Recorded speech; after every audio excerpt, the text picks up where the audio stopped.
تمہاری ساری عظمتوں کی تصدیق کرنے والا ہے، وہ تمہارا مصدق ہے۔ بولو تمہارا مصدق ہے، مصدق لما معکم، وہ تمہاری تصدیق کرنے والا ہے۔ اور اس مصدق میں ایک اشارہ بھی دے دیا، اشارہ بھی دے دیا۔ اشارہ یہ ہے کہ وہ آئے گا تمہارے بعد ہی، پہلے آئے گا تمہارے بعد ہی، کیونکہ تصدیق جو کرنے والا تو تصدیق وہی کرے گا جو سب سے پیچھے آئے گا۔ بتا بھی دیا، یعنی اشارہ بھی کر دیا، آنا اس نے بعد میں ہے، مگر تمہیں یہ اس لیے بلایا جا رہا ہے کہ تم دنیا میں جاؤ تو میرے اس حبیب کے آنے کا اعلان کرتے رہو، بتاتے رہو کہ اگر تم ان کو پالو تو لوگوں ان کا کلمہ پڑھنا اور ان کے دین میں داخل ہونا۔ سبحان اللہ۔ ارشاد فرمایا لَتُؤْمِنُنَّ بِهِ وَلَتَنْصُرُنَّ، اے رسولو لَتُؤْمِنُنَّ بِهِ، تمہیں حکم دے رہا ہوں تم سب نے اس پر ایمان لانا ہوگا، تم سب نے اس پر ایمان لانا ہوگا۔ وَلَتَنْصُرُنَّ، اور اس کی مدد کرنا ہوگی، اس رسول کی تم سب نے مدد کرنا ہوگی۔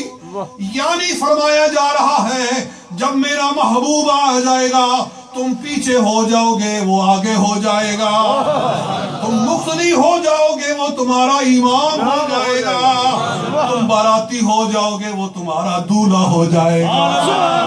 نعرہ تکبیر، نعرہ رسالت، اب سے اولا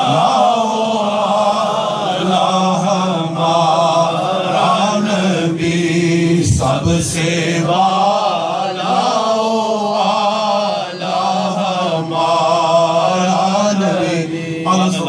سارے اونچوں سے اونچا سمجھیے جسے، سارے اونچوں سے اونچا سمجھیے جسے، سارے اونچوں سے اونچا سمجھیے جسے، ہے اس اونچے سے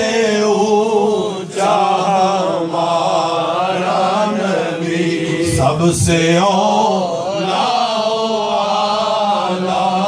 ہمارا نبی۔ یارو وہی کلام چل رہا ہے، وہی مضمون چل رہا ہے۔ اللہ تعالیٰ نے جلسہ کیا، رسولوں کو بلایا اور ارشاد فرمایا میرا محبوب آنے والا ہے۔ ثم جاءکم، وہ تشریف لے آئیں، وہ تشریف لانے والے ہیں۔ یعنی ہم بھی وہی جلسہ کر رہے ہیں، اللہ نے بھی وہی جلسہ کیا، اللہ نے بھی آمد رسول کا جلسہ کیا، ہم بھی آمد رسول کا جلسہ کرتے ہیں۔ فرق اتنا ہے اللہ نے فرمایا تھا آنے والے ہیں، ہم کہتے ہیں الحمدللہ تشریف لے آئے ہیں۔ لفظ ہی بدل گیا ہے، سنٹینس ہی بدل گیا ہے، جی جملہ ہی بدلا ہے، صرف صیغہ بدلا ہے، ادھر ماضی تھا ادھر مضارع تھا ادھر ماضی آ گیا ہے۔ یعنی اللہ نے فرمایا وہ آنے والے ہیں، ہم کہتے ہیں اللہ کا کرم ہو گیا، اللہ کا محبوب دنیا میں تشریف لے آیا اور اللہ نے ہمیں ان کا کلمہ عطا کر دیا۔ اس لیے ہم یہ جلسہ کرتے ہیں اور کہتے ہیں کہ زندگی آ گئی، رونق آ گئی، بزم عالم میں کیف و سرور آ گیا، آمنہ کے مقدر پہ قربان میں، گود میں جس کی خالق کا نور آ گیا۔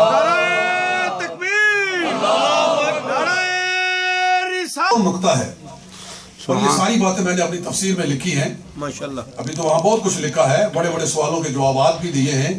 ابھی تو وہ عوامی باتیں جو کہ عام لوگ جن میں انٹرسٹ رکھیں اور سمجھ سکیں، جو تحقیقی اور علمی باتیں ہوتی ہیں وہ تو کتاب میں ہی لکھی جا سکتی ہیں۔ بے شک کہ اللہ نے وعدہ لیا رسولوں سے کہ تم نے رسول کی مدد کرنا ہوگی، میرے محبوب کی مدد کرنا ہوگی۔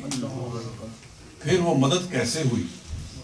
اللہ نے وعدہ لیا تو ظاہر ہے وعدہ تو پورا ہونا چاہیے. بے شک.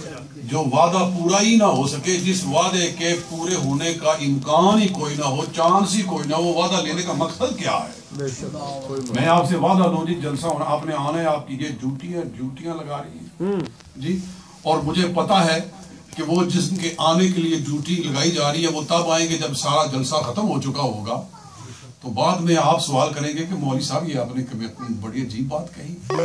اللہ تعالی رسولوں کی ڈیوٹیاں لگائیں، جب وہ تمہارے ہوتے ہوئے آئیں، تم میں سے کسی کے ہوتے ہوئے آئیں، تو تم نے یہ ڈیوٹی کے اوپر ایمان لانا ہے، ان کی تصدیق کرنی ہے، اور اللہ تعالیٰ کو پتہ ہے کہ انہوں نے سب کے بعد آنا ہے. تو یہ ڈیوٹی کیوں لگائی ہے؟ بے شک. بے شک.